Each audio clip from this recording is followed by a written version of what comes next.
আসসালামু আলাইকুম রহমতুল্লাহ। আমি কোনো একটা ট্রাভেল এজেন্সির উদ্বোধন অনুষ্ঠানে গিয়েছিলাম।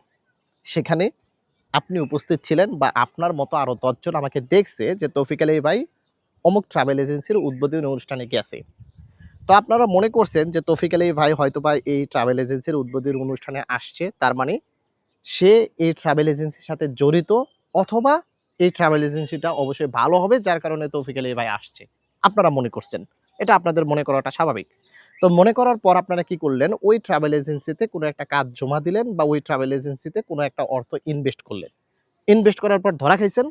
ধরা খেয়ে আমাকে ফোন দিচ্ছেন যে, "ভাই আপনি ওই ট্রাভেল এজেন্সির উদ্বোধনী অনুষ্ঠানে কেন গেলেন? আপনাকে দেখে আমরা টাকা জমা দিছি, দিয়ে এখন ধরা খাইছি।" ভাই, এই কথাটার কোনো যুক্তি আছে? আপনি যখন ওই ট্রাভেল এজেন্সিতে কোনো একটা কাজের জন্য টাকা জমা দিছেন বা কোনো একটা টাকা ইনভেস্ট করছেন, সেই ইনভেস্ট করার আগে আপনি কি আমার সাথে যোগাযোগ করছেন যে ভাই ওই এজেন্সির সাথে আপনি জড়িত আছেন কিনা? আপনি কি আমার সাথে যোগাযোগ করে বলছেন যে ভাই ওই এজেন্সিটা ভালো কি মন্দ? ভাই, আমাদেরকে সরাসরি ভিডিও কলে কথা বলে আমার সাথে। সরাসরি অফিসে এসে ৳৫০০ জমা দেওয়ার জন্য ১০ বার চিন্তা করে যে আমার কাজটা হবে কি হবে না, তাদেরকে টাকা দিব, বিশ্বাসের জায়গা আছে কি নাই। অথচ সে আমার রেগুলার ভিডিও দেখে। এরপরেও বিশ্বাস করতে পারে না। আর আপনি আমাকে জাস্ট একদিন একটা কোম্পানির উদ্বোধনী অনুষ্ঠানে দেখছেন, সেখানে আপনি টাকা ইনভেস্ট করছেন, করে আমাকে দোষারোপ করতেছেন যে আপনি কেন ঐদিন উদ্বোধনী অনুষ্ঠানে গেলেন। এটা কি যুক্তিসঙ্গত? যুক্তিসঙ্গত নয়।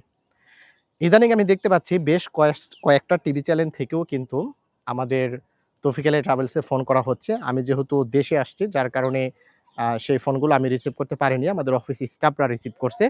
তো তাদেরকে বলা হচ্ছে ওই সেম প্রবলেম। সাধারণ প্রবাসীরাও ফোন দিয়ে বলতেছে, "আপনি কেন ওখানে গেলেন?" আবার সেই বেশ কয়েকটা সাংবাদিক, টিভি চ্যানেলের সাংবাদিক তারাও ফোন করে বলতেছে যে, "আপনার আ বস মানে তৌফিক আলী সাহেব ওখানে কেন গেল?" এরকম প্রশ্ন আমাদের অফিসেও করা হয়েছে। তো আমি তাদেরকে খুবই সম্মান করি। যারা সাংবাদিক ভাইরা আছেন তাদেরকে অবশ্যই আমি সম্মান করি। তো সম্মানের সাথে তাদেরকে আমি এই ভিডিওর মাধ্যমে বার্তাটা দিয়ে দিতে চাই। সাথে, সাথে সাধারণ প্রবাসীদেরকে এই বার্তাটা দিয়ে দিতে চাই। যারা আমাদের অফিসের মাধ্যমে কোনো কাজ করে যদি অর্থের এদিক-সেদিক হয়ে থাকে, আপনারা সরাসরি আমাদের অফিসে আসবেন। যদি আপনাদের কোনো পাওনা টাকা থাকে অবশ্যই আমাদের অফিস থেকে বুঝে নিয়ে যাবেন।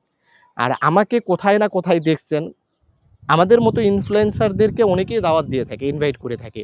এখন একটা ব্যক্তির সাথে ধরেন আমার কখনোই দেখা হয়নি, ওঠা-বসা হয়নি। সেও যদি আমাকে ইনভাইট করে, আমি চিন্তা ভাবনা করে যদি মনে করি যে না সেখানে যাওয়া দরকার, আমি যেতেই পারি। কিন্তু আপনি ওই জায়গাতে একটা কাজ করার পূর্বে অবশ্যই যাচাই-বাছাই করতে হবে যে এই কোম্পানিটা বা এই এজেন্সিটা ভালো হবে কিনা?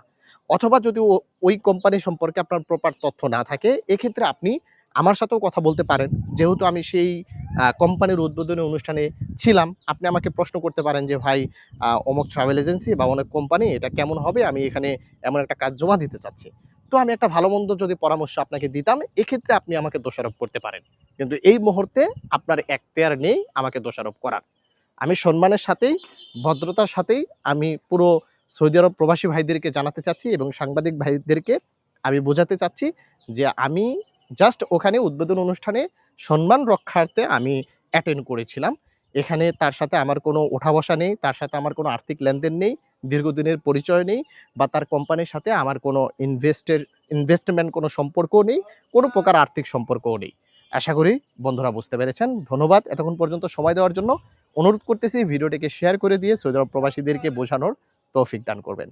ভালো থাকবেন, সুস্থ থাকবেন। সকলকে জানাচ্ছি আসসালামু আলাইকুম।